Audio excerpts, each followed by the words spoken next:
আসসালামু আলাইকুম ভিউয়ার্স, সবাই কেমন আছেন? আশা করছি আপনারা সবাই অনেক বেশি ভালো আছেন।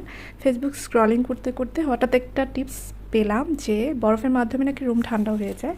তো এই জন্য প্রথমে 1 বোল পানি আমি ফ্রিজে রেখে দিয়েছিলাম। তো সেই পানি অলরেডি বরফ হয়ে গিয়েছে, দেখতেই পাচ্ছেন আপনারা। এখন আমার যেটা করতে হবে, দরজাটা লক করে দিতে হবে। লক করে দেওয়ার পরে রুমটাকে একদমই চারপাশ থেকে বন্ধ করে রেখে এভাবে বরফটাকে রেখে দিতে হবে টেবিলের উপরে। আধা ঘন্টার মধ্যে রুমটা আস্তে আস্তে তাপমাত্রা কমতে শুরু করবে আর আস্তে আস্তে ঠান্ডা হতে শুরু করবে। সো প্রথমে আমি এটা এখানে রেখে দিয়েছি, তারপর দরজাটা লাগিয়ে দিয়েছি। লাগিয়ে দেওয়ার পর ফ্যানটা অন করে দিয়েছি।